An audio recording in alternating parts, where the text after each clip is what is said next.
The Galactic Council betrayed Earth. Humanity made the galaxy watch part. 3 months of constant warfare had changed everything. The Council forces on Earth were no longer confident occupiers. They were nervous soldiers in hostile territory. Every street could hide an ambush. Every building might explode. And now, with the Jacquerie defection, they could not even trust their own allies. Commander Yunbi led what humans called the Hammer Squadron. Her 12 ships specialized in a tactic that drove the Council crazy. They would strike fast, hit hard, and disappear before reinforcements arrived. The Council called it cowardly. Yunbi called it smart. Today's target was a supply convoy heading toward the Council garrison in what used to be New York. The convoy had 20 ships protected by a battle group of 6 frigates. Normally, such a force would be overwhelming, but Yunbi did not plan a normal attack. All ships into position, she ordered. Her squadron spread out across a wide area, each ship hiding in the shadow of different asteroids and debris. To the Council sensors, they would look like nothing more than space junk. The convoy approached, confident and careless. They had traveled this route dozens of times without incident. Why would today be different? When the convoy reached the middle of the debris field, Yunbi gave the signal. "Spring the trap, now!" Mines that Kyungmin's engineers had planted weeks ago activated simultaneously. They were not powerful enough to destroy the Council ships, but that was not their purpose. The explosions created massive electromagnetic pulses that scrambled sensors and communications. In that moment of confusion, Yunbi's squadron struck. They came from 6 different directions at once, their weapons already firing. 3 of the Council frigates exploded before they could raise shields. The others scattered, trying to regroup. But Yunbi had planned for that too. Hidden in the debris field were automated defense satellites, designed to look like broken equipment. They came online now, adding their firepower to the attack. The Council ships found themselves surrounded, outnumbered, and outmaneuvered. It was over in 5 minutes. The convoy was destroyed. The frigates were burning wrecks. And Yunbi's squadron was already accelerating away, ready to disappear into the asteroid belt before Council reinforcements arrived. Hammer Squadron reporting mission success. Yunbi transmitted to Admiral Borum. No casualties on our side. 12 enemy ships destroyed. Supplies secured. Borum's voice came back, filled with satisfaction. "Excellent work, Commander. Return to base and prepare for the next operation. We have bigger plans." The bigger plans involved the intelligence that Crix and his Jacquerie soldiers had provided. They had given humanity detailed information about Council military deployments, supply lines, and most importantly, the locations of the 17 extinct civilizations' former worlds. Diplomat Jisoo had been assigned a task that seemed impossible. Contact the descendants of those civilizations and convince them to join the fight. Many humans thought it was a waste of time. Those civilizations had been destroyed centuries ago. What could possibly remain? But Heian's analysis of Council records suggested otherwise. The Council had not completely exterminated those species. Instead, they had reduced them to primitive levels, erasing their history and technology, leaving only scattered survivors who no longer remembered what they had lost. Jisoo's mission took her to a world called Karis 7, accompanied by Resistance leader Minjae and a small team of soldiers. The planet was beautiful, covered in forests and oceans. Primitive villages dotted the landscape. The people who lived there looked nothing like humans with 4 arms and crystalline skin, but they seemed peaceful. "Are you sure there's anything here worth finding?" Minjae asked as they approached one of the larger villages. "The Council records indicate this was once an advanced civilization called the Veltharn," Jisoo explained. "They had technology comparable to Earth before we met the Council. Then 500 years ago, the Council invaded and destroyed everything. But genetic memory is a powerful thing. Somewhere in these people, the truth might still exist." They were greeted by the village elder, a being whose crystalline skin had turned deep blue with age. Through a translation device, Jisoo explained who they were and why they had come. The elder listened carefully. When Jisoo finished, he was quiet for a long time. Then he spoke, his voice heavy with ancient sadness. "We have stories. Old stories that the young ones think are myths. Stories of sky cities and starships. Stories of beings who came from above, claiming friendship and then bringing fire and death. We thought they were just stories. They were real," Jisoo said gently. "The same beings who destroyed your civilization have now tried to destroy mine. We are fighting back." We are freeing the galaxy, but we cannot do it alone. The elder's eyes, which had seemed cloudy with age, suddenly became sharp and clear. You fight the star demons? The ones who burn worlds? Yes. Then you fight our ancient enemy, the enemy our ancestors could not defeat. He turned to his people who had gathered around. The old stories speak of this day, when strangers from the stars would come not to conquer but to fight beside us. I am old. I will not live to see our people restored, but perhaps my children's children will. Over the next week, Jisoo and Minjae witnessed something remarkable. The Veltharn, who had lived as simple villagers for centuries, began to remember. Old songs were sung that contained technical knowledge. Ancient ruins were opened that held preserved technology. The genetic memory that the council thought they had erased was still there, waiting to be awakened. Similar scenes played out on other worlds. The descendants of the 17 extinct civilizations began to rise. They were not advanced. They did not have armies or fleets. But they had something else. They had rage. They had the memory of what had been stolen from them.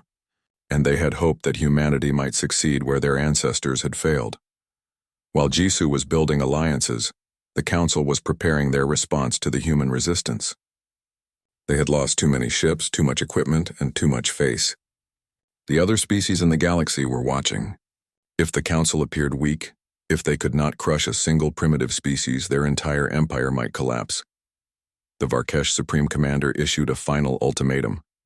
If Earth did not surrender immediately, they would use the ultimate weapon. They would sterilize the planet from orbit, killing every living thing. Humanity would be made an example. The galaxy would see what happened to those who defied the council. 7 massive dreadnoughts entered the Sol system. Each ship was 1,000 times more powerful than anything in humanity's fleet. Their weapons could crack planets. Their shields could withstand the combined firepower of 100 lesser ships. They were the council's hammer, the weapon they used when all else failed. Admiral Borum received word of the approaching dreadnoughts with grim determination. She had known this moment would come. The council could not allow Earth to survive. They had to destroy it or risk looking weak. How long until they reach Earth? She asked. 48 hours, Haon replied. Admiral, we don't have weapons that can penetrate their shields. If we try to fight them directly, we'll lose. Borum nodded slowly. Then we don't fight them directly. Prepare the quantum shield network. It's time to see if our theory works. The network has never been tested at full power, Taewon warned. It might not hold, and even if it does, it will drain every power reserve we have. If it fails, Earth will be defenseless. If we do nothing, Earth will be destroyed anyway, Borum said. At least this way we have a chance. She turned to her communications officer. Send orders to the fleet. Every ship, every squadron prepare for Operation Last Stand. We're not defending Earth, we're going on offense. Her officers stared at her in shock.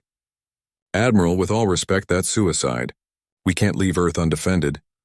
Borum smiled, and it was not a nice smile. That's exactly what the council thinks. They expect us to huddle around Earth, trying to protect it. Instead, we're going to attack their homeworlds. All of them. Simultaneously. The room fell silent as everyone processed what she was saying. It was insane. It was reckless. It was exactly the kind of crazy move that might work.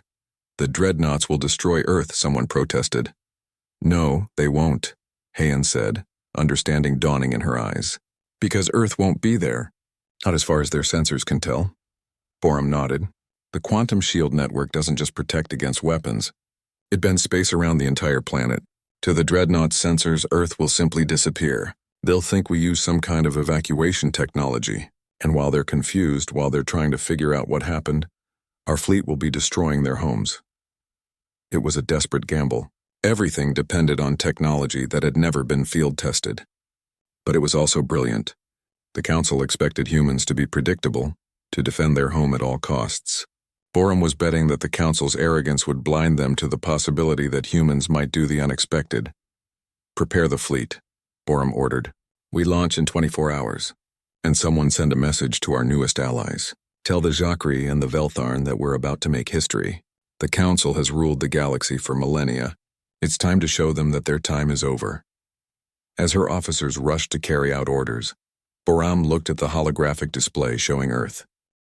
The Galactic Council betrayed Earth. Humanity made the galaxy watch part. The message from Facility Horizon was simple.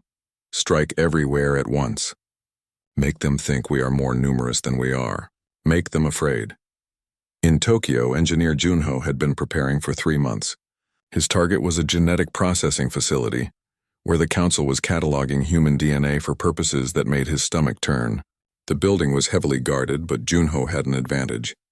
He knew the city's underground tunnel system better than any alien invader could. His team of 12 moved through the old subway tunnels, carrying packs filled with improvised explosives.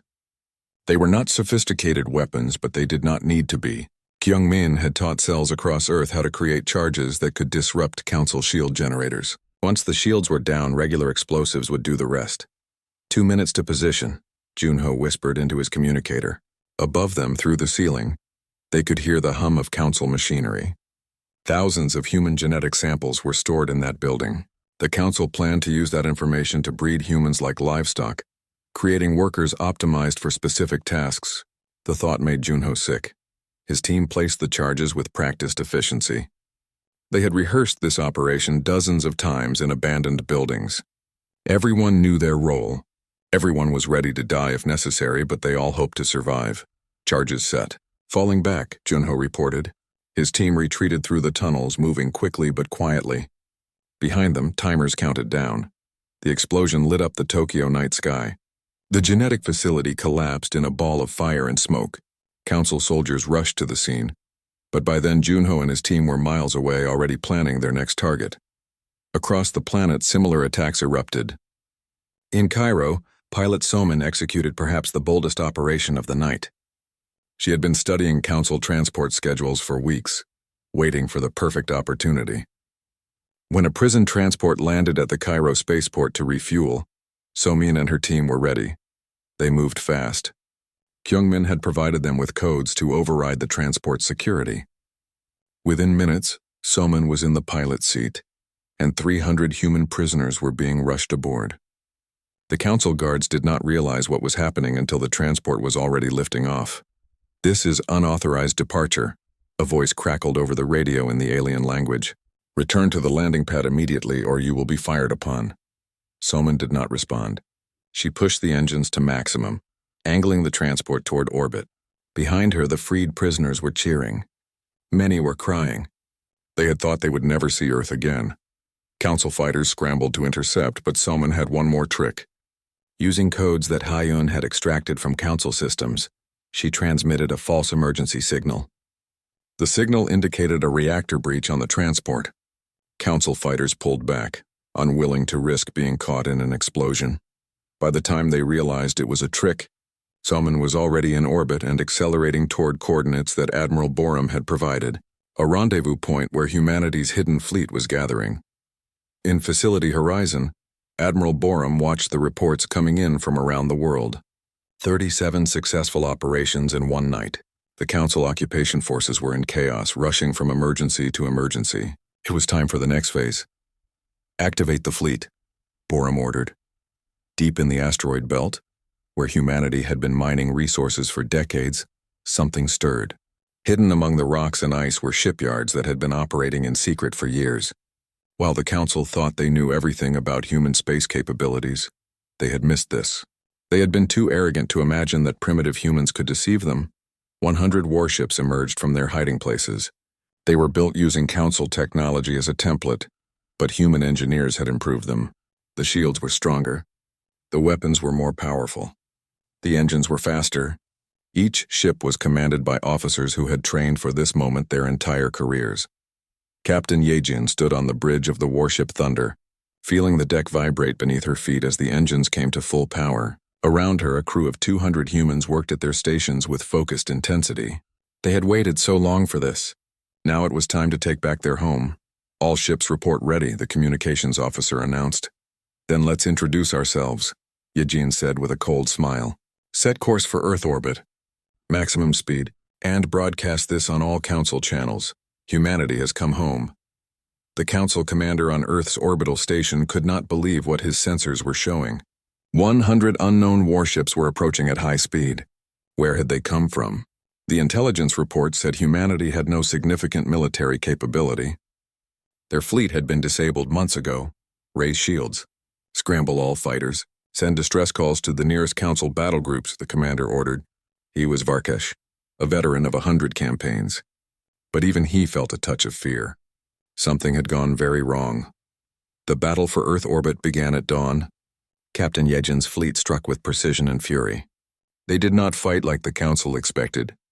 Instead of the standard formation tactics that most species used, the human ships moved in unpredictable patterns.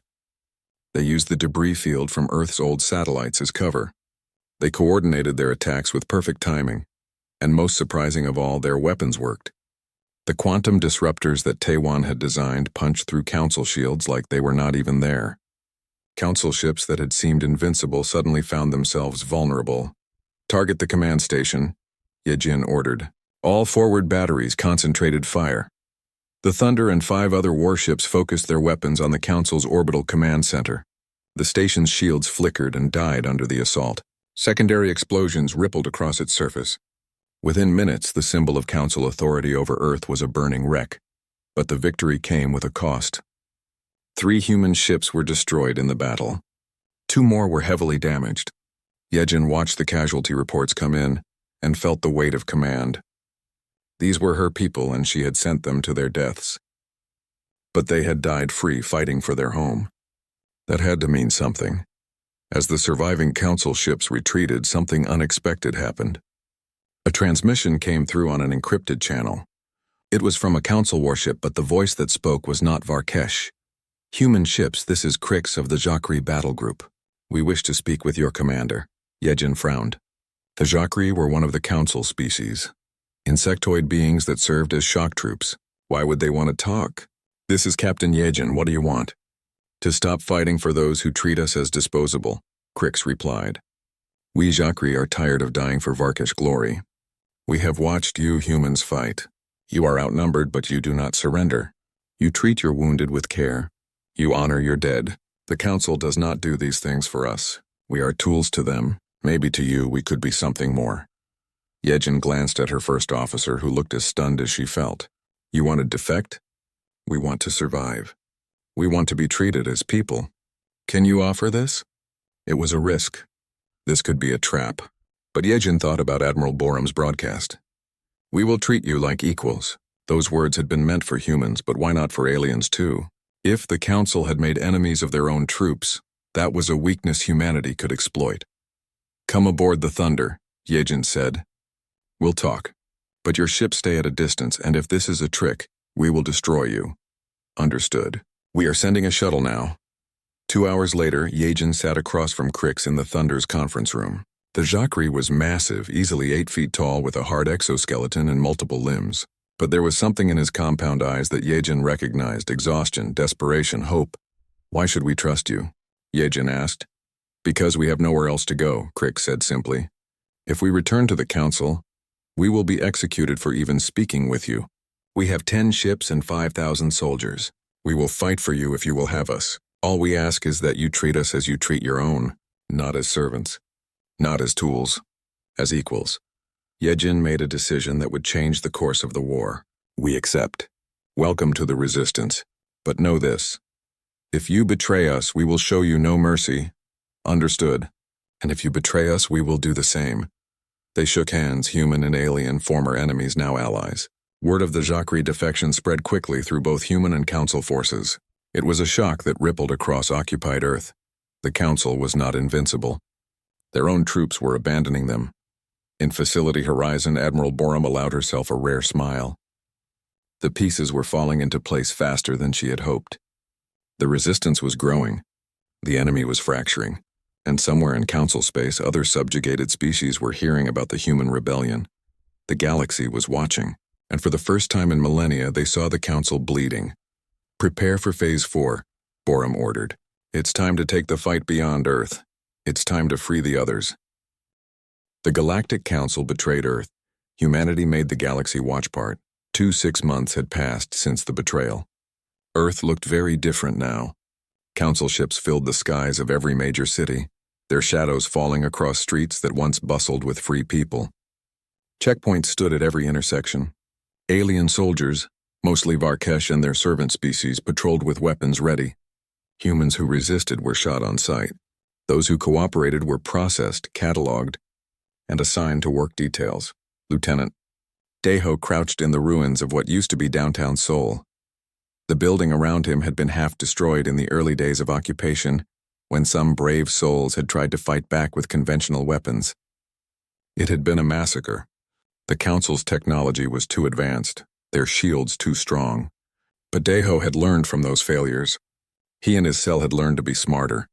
Beside him, Jiwon checked her medical supplies. She had been a civilian doctor before the invasion. Now she patched up wounded resistance fighters in abandoned buildings and subway tunnels. Her hands were steady as she prepared bandages and pain medication. They never had enough supplies, but she made do. "The patrol comes through in 5 minutes," whispered Kyungmin, looking at a small device he had built from scavenged Council technology. The young engineer had proven to be invaluable. He could hack their communications, predict their movements, and even disable their drones if he got close enough. 3 soldiers, standard weapons. Same route they've taken for the past week. Deho nodded. The Council forces had grown complacent. They thought humanity was beaten, that arrogance would be their downfall. "Remember, we take them quietly. We need their equipment, not attention." The patrol appeared right on schedule. 3 Varkesh soldiers, their scales gleaming in the dim light, walked past the ruined building without much caution. They were talking among themselves in their harsh language, probably complaining about being assigned to such a boring sector. They never saw the attack coming. Deho's team moved with practiced precision. Within seconds, all 3 aliens were down, unconscious but alive. Deho's people were not murderers. They were soldiers fighting for their freedom. There was a difference, even if the Council did not see it that way. "Take their communicators and power cells," Deho ordered. "We have 2 minutes before someone notices they missed their checkpoint." As his team worked, Deho's hidden earpiece crackled to life. It was a new kind of communication device that Kyungmin had designed, something the Council could not easily detect or jam. A voice spoke, heavily encrypted but clear. "All cells, this is the architect. Coordinates incoming. Rally point established. Repeat, rally point established." Deho felt a surge of hope. The architect was the mysterious leader who had been organizing resistance cells across Earth. No one knew who they really were, but their intelligence was always accurate, their plans always sound. If the architect was calling a rally, something big was about to happen. Deep beneath the Antarctic ice, Admiral Borum stood in front of a massive holographic display. Facility horizon had grown considerably over the past 6 months. What started as a small hidden base now housed over 10,000 people. Scientists, engineers, soldiers, and support staff all working toward a single goal: freedom. "Status report," Borum commanded. Taewon, the weapons designer, stepped forward. He was a short man with tired eyes, but his mind was brilliant. "The quantum disruptors are ready for field testing. We have 36 units prepared. They should bypass Council shields entirely." Hain, the AI specialist, spoke next. She had been working non-stop since the invasion, barely sleeping. "I have cracked their primary communication protocols. We can listen to everything they say. Better yet, I found something interesting in their archives." Borum turned to look at her. "What did you find?" Hain pulled up files on the holographic display. Images of different alien species appeared, worlds that looked nothing like Earth. "The Council has done this before. 17 times, to be exact. They approach a developing species, offer friendship, and then enslave them. But that's not the worst part." "What could be worse than that?" asked Taewon. "They erase them," Han said quietly. "After a few generations, when the enslaved species starts causing too much trouble, the Council simply exterminates them. Completely. They wipe out entire civilizations and pretend they never existed." The room fell silent. Everyone understood what this meant. If humanity did not fight back, if they did not win, they would not just be slaves. They would eventually be extinct. Borum's jaw tightened. "Then we make sure they know we exist." "Hyun, can you broadcast a message on their network?" "Yes, but they'll trace it immediately." "Good, I want them to trace it. I want every human on Earth and in Council custody to hear this. It's time to let our people know they're not alone." Hours later, across every Council communication channel, Admiral Borum's message played. In prison camps, in occupied cities, in ships carrying human prisoners to distant worlds, people heard her voice. "This is Admiral Borum of Earth Defense Command. To every human hearing this message, we are not defeated. We are not broken. We are humanity, and we will never surrender. The Council thinks they have won, but they have made a critical mistake. They have united us. They have given us a common enemy, and they have underestimated what humans can do when we fight for our survival. Resistance cells across Earth are preparing to strike. To our people in captivity, hold on. We are coming for you. To the Council, you betrayed us, enslaved us, and planned to erase us. Now you will learn what humanity truly is. We are not prey. We are the ones who make predators extinct. The message ended, but its effect was immediate. On Earth, resistance fighters felt their spirits lift. In the prison camps, humans who had given up hope suddenly stood straighter. And in the Council's command centers, alarms began blaring. On a prison station orbiting Jupiter's moon Ganymede, security officer Minho had been waiting for this moment. He had been captured during the initial invasion, but unlike many prisoners, he had not spent his time in despair. He had been watching, learning, and planning. The alien janitor who cleaned his cell block was named Clix. He belonged to one of the Council's servant species, treated barely better than the human prisoners. Minho had spent months befriending him, learning his language, understanding his resentment toward the Council masters. After Borum's broadcast, Minho found Clix in the maintenance corridor. "You heard it too?" Minho asked in the alien's language. Clix's multiple eyes blinked in surprise. "You speak our words?" "I learned, because I wanted you to understand this. We're going to take this station. We're going to escape. And if you help us, you can come with us. The Council treats your people like dirt. Join us and we'll treat you like equals." Clix stared at the human for a long moment. Then slowly he reached into his cleaning cart and pulled out a small device. "I have access to the security systems. Many of us servants, we hate the Council. We hate what they make us do. If you truly fight them, if you truly will share freedom," he paused, "then we will help." That night, the Ganymede prison station erupted in coordinated rebellion. 2,000 human prisoners, assisted by dozens of alien servants, overwhelmed their guards. It was brutal and desperate, but it succeeded. When the sun rose over Jupiter, the station was in human hands, and 3 Council warships were under new management. Back on Earth, in cities across the planet, resistance cells launched their attacks. Nothing big, nothing that would invite massive retaliation, but enough to send a message. Council supply depots exploded. Communication towers went offline. Collaborator officials disappeared in the night.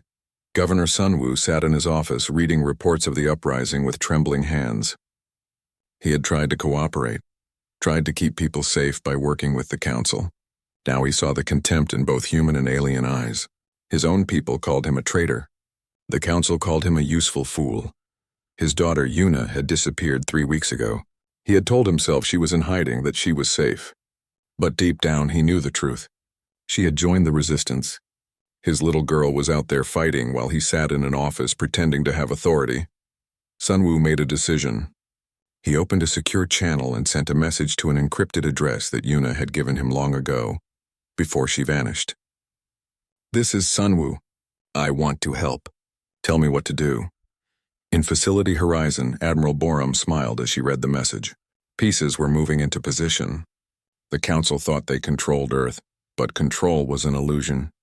You could occupy a planet, but you could not occupy the human spirit. "Send the next phase to all cells," Borum ordered. "It's time to show the Council what war really means." The Galactic Council betrayed Earth. Humanity made the galaxy watch part. One ambassador, Jinho, stood in the grand chamber of the Galactic Council station, his heart pounding with anticipation. Today was supposed to be the greatest day in human history. After 30 years of cooperation, Earth would finally become a full member of the Galactic Council. Around him, representatives from 7 alien species sat in their elevated seats looking down at the human delegation. The chamber was massive, with walls that seemed to shimmer with starlight. Jinho had been here dozens of times, but today felt different. Counselor Mirai stood beside him. She had dedicated her entire adult life to this moment. Her hands trembled slightly as she held the formal documents of Earth's application. Behind them, a dozen other human representatives waited nervously. They wore their finest uniforms, decorated with symbols of Earth's achievements.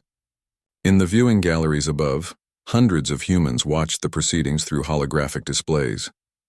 The lead counselor, a tall reptilian creature named Varkesh, rose from his seat. His scales gleamed under the artificial lights and his eyes were cold and calculating. Jinho had never quite trusted the Varkesh, but he had learned to work with them.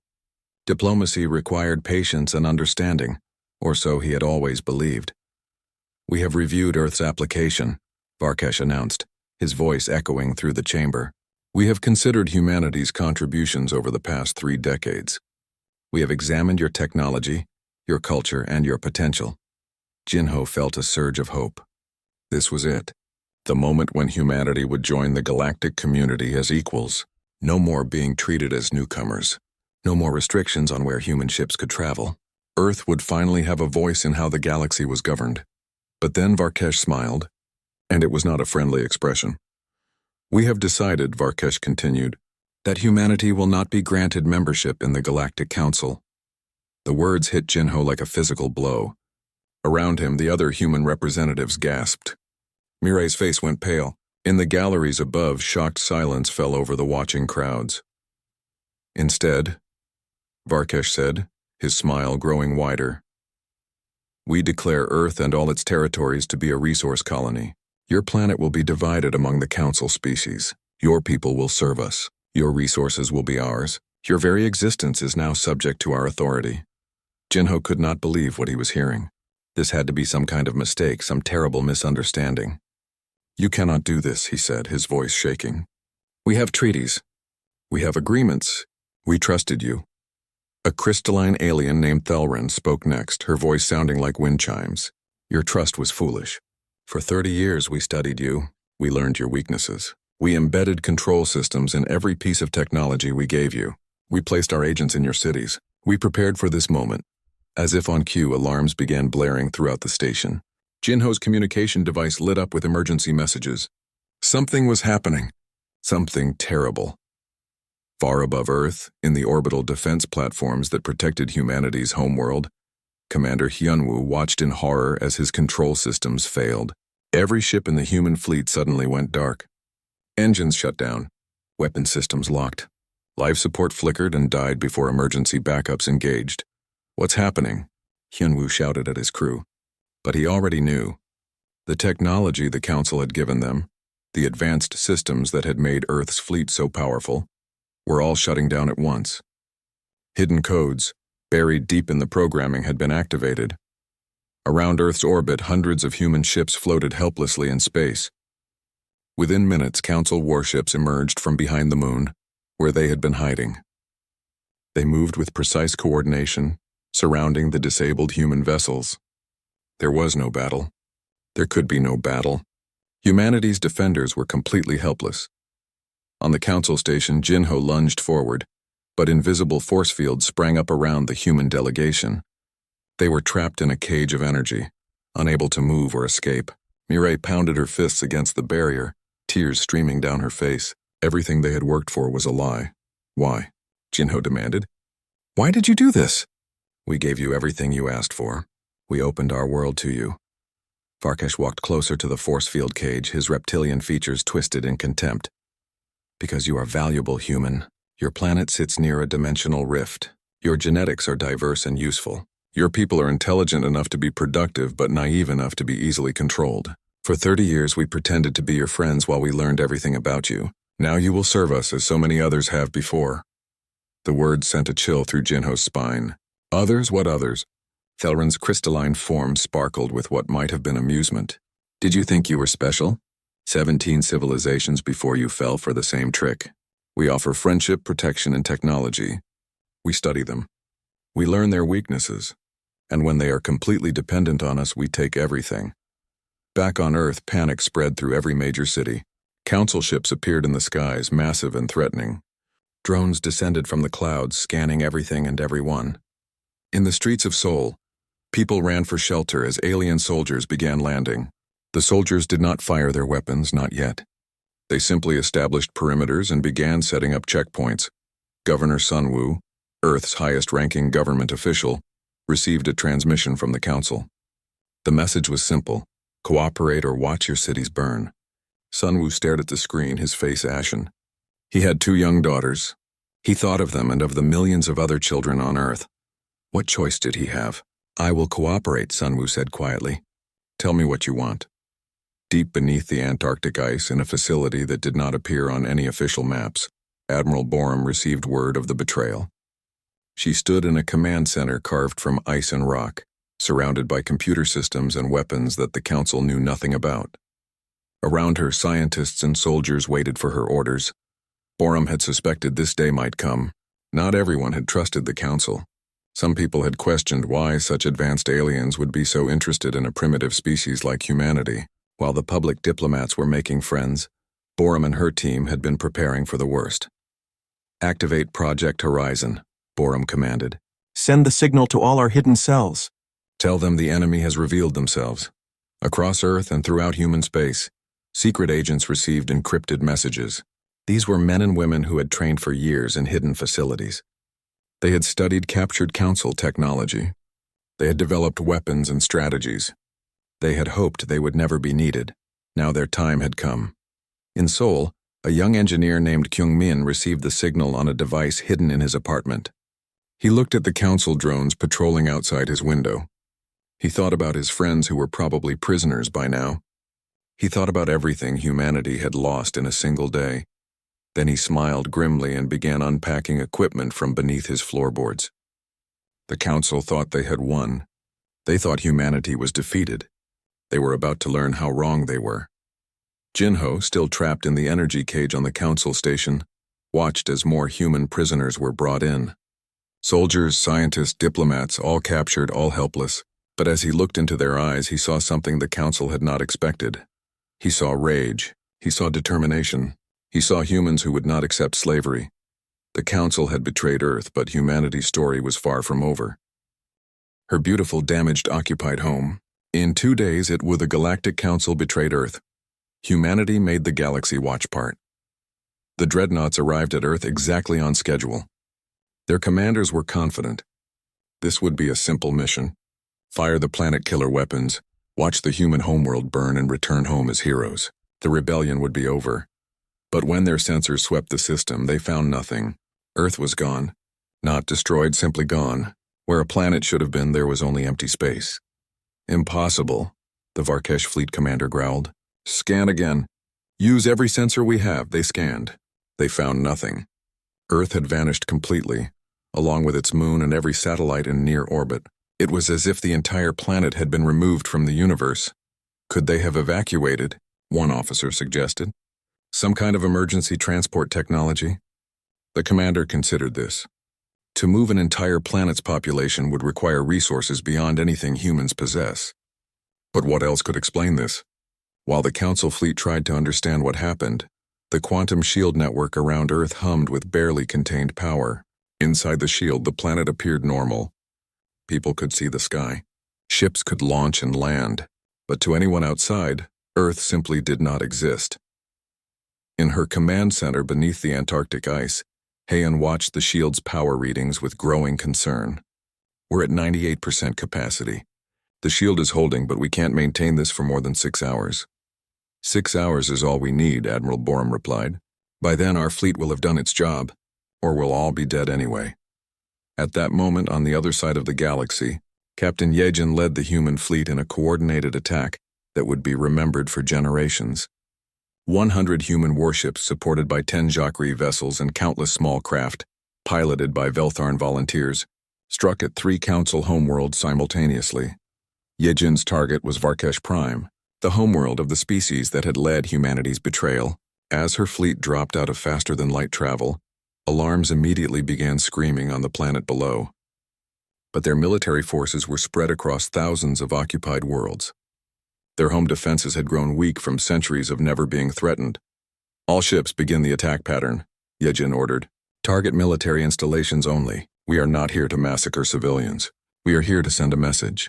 The Thunder's weapons opened fire, joined by every ship in the fleet. Orbital defense platforms exploded. Military shipyards burned. Command centers went dark. The Varkesh had ruled through fear for so long that they had forgotten what it felt like to be on the receiving end. On the planet's surface, billions of Varkesh watched in shock as their sky filled with human ships.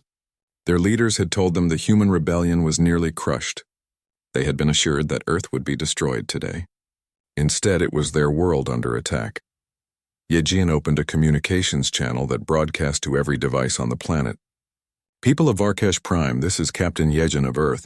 Your leaders betrayed us. They enslaved us. They planned to exterminate us. We could do the same to you. We could burn your world and kill your children. But we will not. We are not like your leaders. We do not wage war on innocents. This attack is against your military, your government, the ones who made you complicit in their crimes. If you want this to stop, demand that your leaders surrender. Demand that they release every enslaved species. Demand that they answer for what they have done. Similar scenes played out at the other Council homeworlds. Commander Unbi led the assault on the crystalline Thelran homeworld, while Minjae coordinated attacks on the insectoid Kryloth planet. Each human commander broadcast the same message. Each attack targeted only military assets. The psychological impact was devastating. The Council species had believed themselves superior, untouchable.